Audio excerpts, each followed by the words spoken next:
आगामी होणाऱ्या महाराष्ट्राच्या विधानसभा निवडणुकीच्या निमित्तानं शिर्डी विधानसभा व शिर्डी शहर राष्ट्रवादी काँग्रेस पक्षाची आढावा बैठक शिर्डीतील हॉटेल साई विदिशा येथे महाराष्ट्र राष्ट्रवादी काँग्रेसचे प्रदेशाध्यक्ष तथा खासदार सुनील तटकरे यांच्या प्रमुख उपस्थितीत पार पडली आहे। यावेळी भाषणात ते म्हणाले की माध्यमातून आपल्या विरोधात अपप्रचार झाला तो कसा अयोग्य आहे हे सांगण्याची वेळ आपल्यावर आली आहे। प्रत्येक निवडणूक वेगळ्या मुद्द्यावर होत असते। राज्यात स्थानिक स्वराज्य, महापालिका, जिल्हा परिषद, पंचायत समितीच्या निवडणुका झाल्या नाही म्हणून लोकसभेची निवडणूक ही ग्रामपंचायत सारखी झाली आहे। निवडणुकीमध्ये पक्षाला यश अपयश येत असतं, मात्र नेहमीच लोकांच्या मनात दिशाभूल करता येत नाही। महाराष्ट्र हे हुशार राज्य आहे, त्यामुळे काम करणाऱ्यांच्या पाठीमागे ते नक्कीच उभे राहत असतात, असे प्रतिपादन राष्ट्रवादी काँग्रेस पक्षाच्या अजित पवार गटाचे प्रदेशाध्यक्ष खासदार सुनील तटकरे यावेळी म्हणाले। या प्रसंगी राष्ट्रवादी काँग्रेसचे प्रदेशाध्यक्ष खासदार सुनील तटकरे, महिला आयोगाच्या अध्यक्ष रुपालीताई चाकणकर, राष्ट्रीय सरचिटणीस अविनाश आदिक, प्रदेश युवक अध्यक्ष सूरज चव्हाण, ओबीसी सेलचे प्रमुख अध्यक्ष कल्याण आखाडे, सामाजिक न्याय प्रदेशाध्यक्ष सुनील मगरे, प्रदेश सरचिटणीस संग्राम कोते, जिल्हा महिला अध्यक्ष अनुराधा नागवडे, राष्ट्रवादी जिल्हा अध्यक्ष कपिल पवार, जिल्हा युवक अध्यक्ष कृष्णा आढाव, बाबासाहेब कोते, राष्ट्रवादीचे नेते रमेश गोंदकर, तालुका अध्यक्ष संदीप सोनवणे, निलेश कोते आदींसह कार्यकर्ते उपस्थित होते। हा कार्यक्रम यशस्वी करण्यासाठी शिर्डी शहर अध्यक्ष दीपक रमेश गोंदकर, अनिल कोते, युवक अध्यक्ष निलेश शिंदे, सुशांत अवताडे, राहुल फुंदे, युनुस सय्यद, अमोल सुपेकर, सादिक शेख, राजेश कांबळे, कैलास कानडे, अन्सार शेख, सागर त्रिभुवन, नदीम शेख, बापूसाहेब पवार, विशाल नागरगोचे, गंगाधर वाघ यांनी विशेष प्रयत्न केले आहे। पण मला या निमित्तानं विनंती करायची, जसं 50% आरक्षण आम्हा महिला भगिनींना मिळालं, 50%मध्ये आम्ही मतदानामध्ये येतो आणि हा मतदानाचा धक्का देत असताना दादांनी मागच्या वेळेस अर्थसंकल्प सादर केला आणि आमच्या महिला भगिनींना भरभरून दिलं। मला खात्री वाटते की या महिला भगिनी निश्चितपणाने ज्या ज्या ठिकाणी आपले महायुतीचे उमेदवार असतील त्यांना चांगल्या पद्धतीचं मताधिक्य केलं असेल। पण सध्याचं जग हे तंत्रज्ञानाचं आहे, स्पर्धेचं आहे। या तंत्रज्ञानाच्या युगामध्ये स्वामी विवेकानंदांच्या स्वप्नामधला तरुण कसं असावं तर ते सांगतात, सुदृढ शरीर असणं, सक्षम बुद्धी असणं, चेहऱ्यावरती ध्येय गाठण्याचं तेज असणं आणि खऱ्या अर्थाने या ध्येयासाठी तो पाठलाग करणारा हा तरुण उद्याची पिढी घडू शकतो। आणि म्हणून मला तुम्हाला सगळ्यांना विनंती करायची, या सोशल मीडियाच्या जगामध्ये पक्षाची भूमिका मांडण्याची सगळ्यात मोठी जबाबदारी कोण पार पाडतं तर ते म्हणजे हा युवक, आणि ती ताकद तुमच्या सगळ्यांमध्ये आहे। कोणत्याही भागामध्ये संवेदनशील घटना जेव्हा घडतात त्याचा बारकाईने अभ्यास केला तर त्या सगळ्या घटनांमध्ये हा तरुण फार पुढे असतो आणि ह्या तरुणांमध्ये ती क्षमता असते। पक्षाची भूमिका, नेत्यांची भूमिका, नेत्यांनी केलेली कामं ही जर समाजामध्ये पोहोचवण्याची असतील तर हा युवक त्याच्यामध्ये अग्रेसर असतो। आणि म्हणून आम्ही महिला भगिनी देखील असेल, फादर बॉडी देखील असेल, त्यांना जितकं शक्य आहे तितकं आपण मांडण्याची भूमिका पार पाडत असतो। पण लोकसभेच्या निवडणुकीमध्ये संविधानाचा झालेला अपप्रचार असेल, अल्पसंख्याक बांधवांच्या मनामध्ये निर्माण केलेला गैरसमज असेल, कदाचित सोशल मीडियाच्या माध्यमातून सुद्धा आम्ही सांगायला कमी पडलो आणि मुळातच लोकसभेची निवडणूक ही विकासाच्या मुद्द्यावर लढलीच गेली नाही। कोणताच विकासाचा मुद्दा हा समोर आला नाही। यामध्ये मराठवाड्यामध्ये जातीयवाद झाला असेल, उत्तर महाराष्ट्रामध्ये कांदा सोयाबीनवरती निवडणूक झाली असेल, आमच्या पश्चिम महाराष्ट्रामध्ये भावनिकतेवरती निवडणूक झाली असेल आणि या सगळ्या विषयांवरती या निवडणुका लढल्या गेल्या।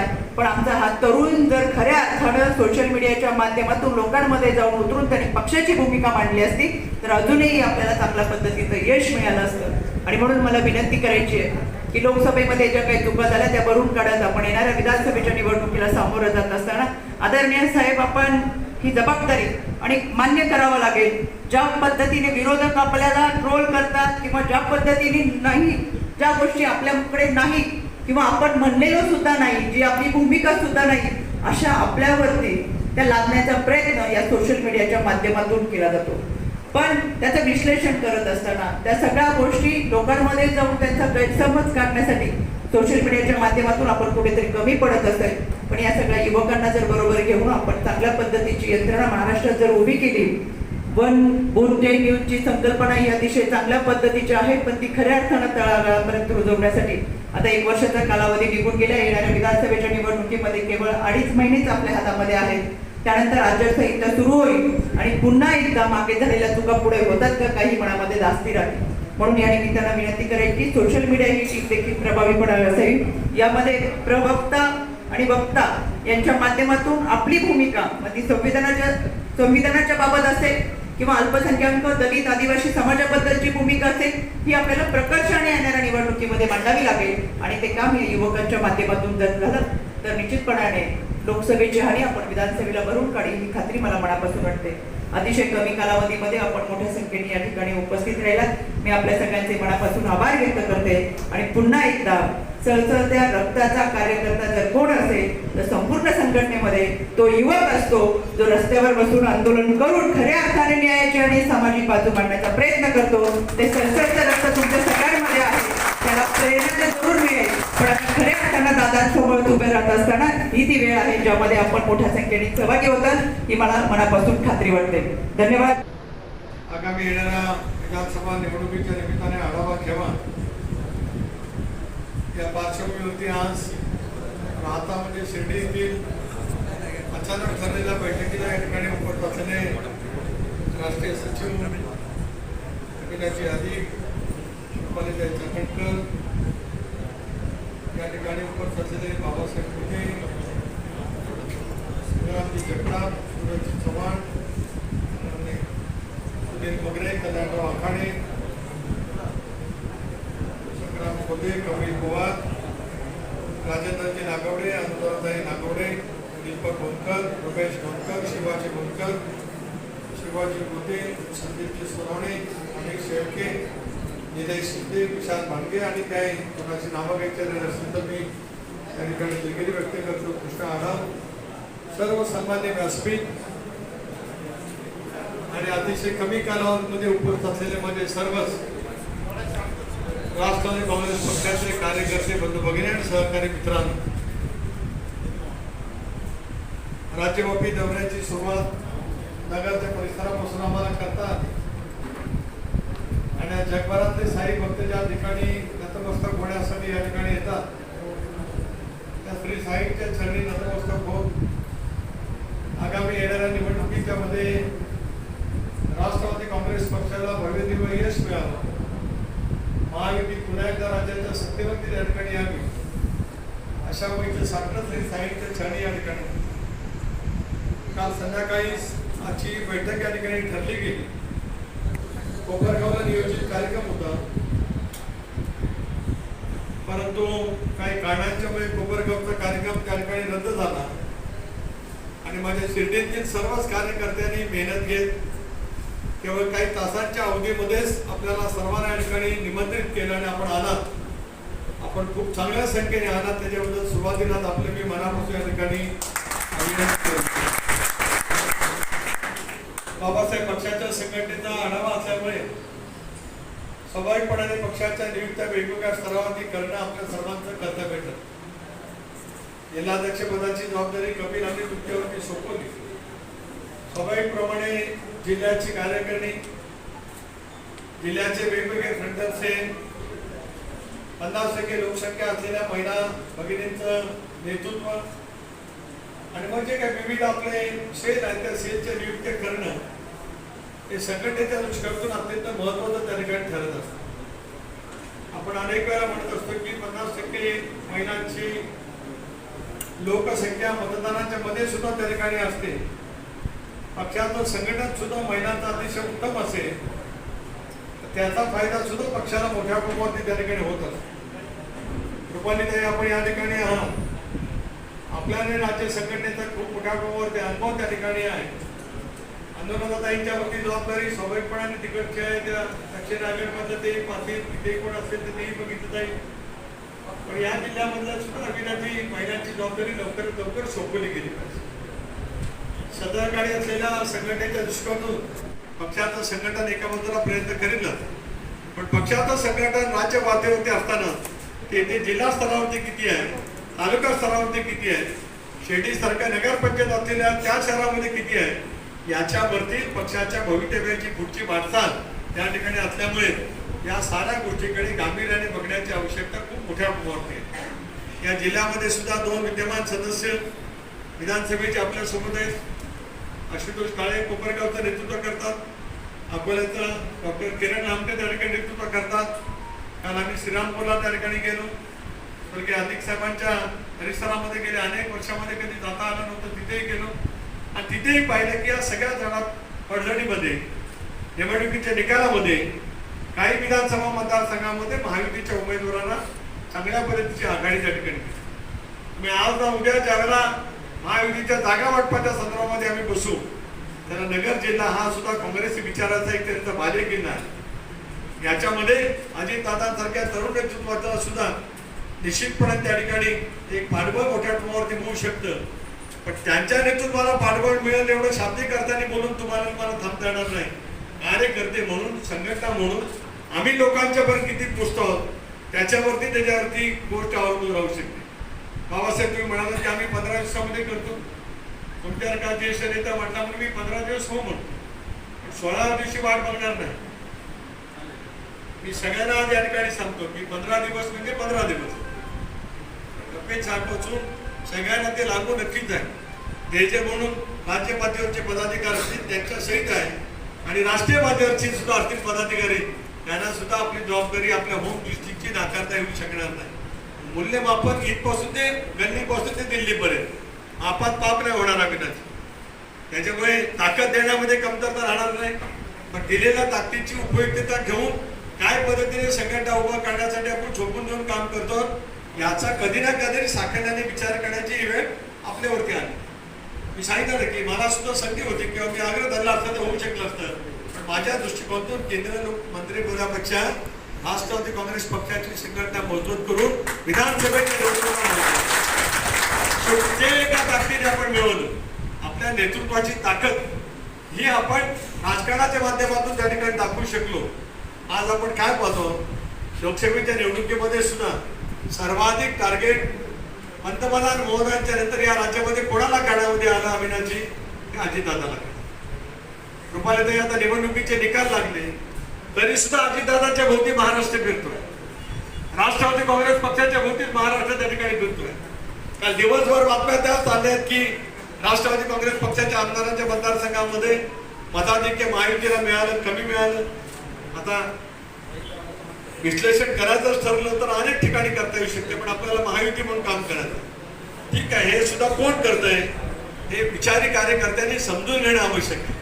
हे आपला मित्रपक्ष करत नाही आहे, जे आपल्यावरती फार वेगळ्या पद्धतीने लक्ष ठेवून आहे. आपला पक्ष कमकुवत कसा होईल, आपल्या नेतृत्वाची प्रतिभा मलिन कशी होईल या गोष्टीवरती भर ठेवणारे जे काही राजकीय पक्ष आणि नेतृत्व आहे हे या साऱ्या गोष्टीचं पडद्यामागून सूत्र त्या ठिकाणी हलवत आहे. हे आपण सर्व जबाबदार कार्यकर्त्याने समजून घेणं आपल्या सर्वांचं कर्तव्य त्या ठिकाणी राहू शकतं. संघटन मजबूत करणं आपल्या सर्वांची जबाबदारी आहे.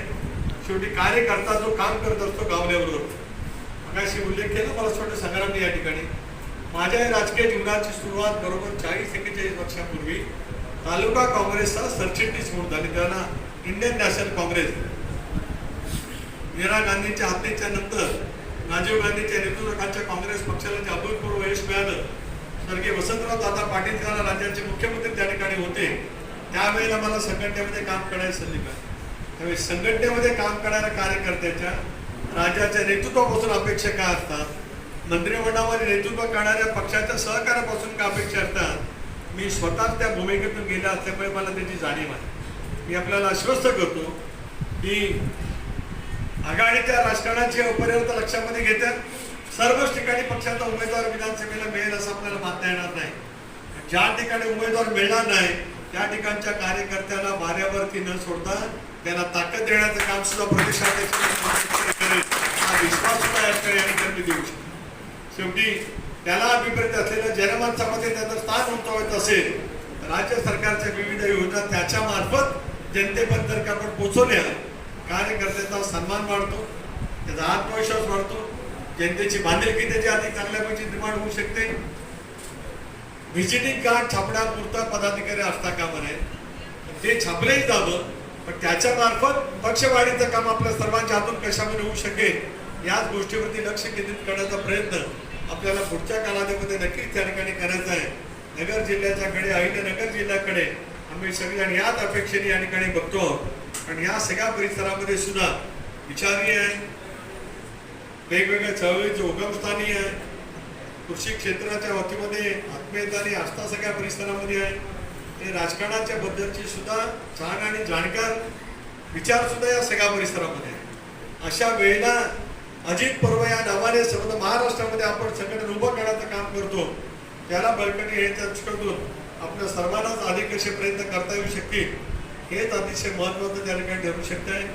शहराचे किंवा तालुक्याचे अध्यक्ष नेमले गेले असतील तर आचारसंहितेचा आणि संघटनेचे पदाधिकारी नेमण्याचा दुरान्वय काढीचाही संबंध नाही. मोठे आहे नेतृत्वाला राज्याचं नेतृत्व करण्याची संधी मिळेल असं आपण त्याला बोलतो. त्याला घोषणा देण्यापुरता सीमित राहू शकणार नाही. ते प्रत्यक्षात उतरायचं असेल तर जनसामान्याचं पाठबळ पाठीमागे कसं आपल्याला मिळू शकतं याच्या पद्धतीनेच काम करण्याची भूमिका कार्यकर्त्यांनी जर काही प्रकाशाने त्या ठिकाणी घेतली तर तो दिवस सुद्धा लांब राहणार नाही. या दृष्टिकोनातून उद्याचं भवितव्य पक्षाचं नक्कीच त्या ठिकाणी यशस्वी होऊ शकतंय. आपण सारासार या संदर्भातला विचार करावा. संघटन मजबूतीच्या कामाला गती त्या ठिकाणी द्यावी. राज्यव्यापी दौऱ्याच्या निमित्ताने वेगवेगळ्या जिल्ह्यामध्ये संघटन मजबूत करत असताना अजितदादा असतील, पक्षाचे सर्व मंत्री असतील यांना सुद्धा प्रत्येक जिल्ह्याच्या वेगवेगळ्या दौऱ्यावर आम्ही पाठवणार आहोत. तर इथेही कोणतरी सरकारचा प्रतिनिधी पक्षाचा प्रतिनिधी किंवा सरकारमध्ये आहे त्यांना आम्ही या ठिकाणी पाठवू. त्याच्या मार्फत राज्य सरकारचे अधिकारी आपल्याला कशापद्धतीने सहकार्य करू शकतील याचाही विचार त्या ठिकाणी करता येईल. तालुकाध्यक्षांची प्रतिष्ठा कशी वाढली जाईल, शासकीय कार्यालयात गेल्यानंतर सुद्धा त्याचा मान तो सत्तारूढ पक्षाचा तालुक्याचा अध्यक्ष आहे या पद्धतीने शासकीय अधिकारी ठेवतीलच याची खबरदारी घेण्याचं काम आमच्या हातून नक्कीच त्या ठिकाणी होईल. पण हे एका बाजूला होईल आणि दुसऱ्या बाजूला आपल्यालाही तेवढ्याच पद्धतीने सतर्क राहून जनसामान्याचे प्रश्न घेऊन तहसील कचेरी असेल, पंचायत समिती असेल, BDO असेल, महावितरणचे अधिकारी असतील, जलसंपदा विभागाचे अधिकारी असतील, काही वेळेला पोलीस स्टेशनला जायचं असेल, कुठं प्रांत कचेरीमध्ये जायचं असेल, नगरपंचायतीच्या मुख्याधिकाऱ्याकडे जायचं असेल तर तुम्हाला संघटनेच्या पदाचा उपयोग करून घेता येईलच. पण तुम्ही गेल्याच्या नंतर तो अधिकारी तुम्हाला सन्मानपूर्वक कसा प्रतिसाद देईल याची सुद्धा एकंदरीत व्यवस्था ही संघटनेच्या मार्फत पुढच्या कालावधीमध्ये करण्याचा प्रयत्न होईल. पण हे शेवटी संघटन मजबूत करण्याच्या कामाला आपल्याला वेग त्या ठिकाणी द्यावा लागेल. आणि मला विश्वास आहे की या सगळ्या परिसरामध्ये असलेले सगळे जागरूक कार्यकर्ते पुढच्या कालावधीमध्ये याच पद्धतीने कामाला बघून घेतील आणि आजच्या आढावा बैठकीच्या निमित्ताने ज्या उणीवा आढळल्या त्याची पूर्तता पुढच्या 15 दिवसाच्या कालावधीमध्ये म्हणजे आता 1 जुलैच्या पर्यंत त्या ठिकाणी होईल एवढंच या ठिकाणी सांगतो. आपल्या सर्वांचे आभार. आपल्याला मनपूर्वक शुभेच्छा. जय हिंद, जय महाराष्ट्र. तटकरे साहेबांचा हाच संकल्प आहे की राज्यामध्ये राष्ट्रवादी काँग्रेस पक्षाचं सैन्य अधिक आपल्याला मजबूत करायचंय. आज या ठिकाणी हा तुमचा आढावा घेत असताना तुम्ही इथून जात असताना प्रत्येकाने एक विचार करायचा की आपण ज्या गावामध्ये राहतो त्या गावामध्ये राष्ट्रवादी विचाराचा कार्यकर्ता आधी आपल्याला घडवायचा आहे, तो अजितदादा सोबत जोडायचा आहे आणि भविष्य काळामध्ये पक्ष जो आदेश देईल, पक्षाने जो भविष्याची दिशा दाखवेल त्यासोबत आपल्याला काम करायचं आहे. आम्ही राज्यभरामध्ये फिरत असताना एक गोष्ट मात्र जाणवली. नुकत्याच निवडणुका झाल्या. त्या निवडणुका वेगवेगळ्या मुद्द्यावरती शाहू फुले आंबेडकरांच्या विचारावरती काम करत होता. आजही शाहू फुले आंबेडकरांच्या विचारावरती काम करतोय आणि उद्या सुद्धा शाहू फुले आंबेडकरांच्याच विचारावरती काम करणार. कारण आपली जी भूमिका आहे, आपली भूमिका ही सर्व समाज घटकाला सोबत घेऊन जाण्याची भूमिका आहे. आपल्या नेतृत्वाने ठरवलंय की आपल्याला सर्व समाज घटकाला सोबत घेऊन जाऊन या राज्याचा विकास करायचा आहे. तुम्ही नगर जिल्ह्याचे सर्वजण आहात. अनेक सभांमधून तुम्ही ऐकलं असेल, तटकरे साहेब असतील, दादा असतील, प्रफुल्लभाई असतील किंवा भुजबळ साहेब असतील, सर्व ज्येष्ठ नेते काय सांगत होते. आम्ही जो हा निर्णय घेतला, ज्यावेळेस आपण महायुतीमध्ये जायचं ठरवलं त्यावेळेस महायुतीमध्ये जात असताना आपण वरिष्ठांच्याच मर्जीनं महायुतीमध्ये जाण्याचा निर्णय घेतला. प्रतिनिधी प्रशांत अग्रवालसह सुवर्णा ताकटे, साई न्यूज शिर्डी.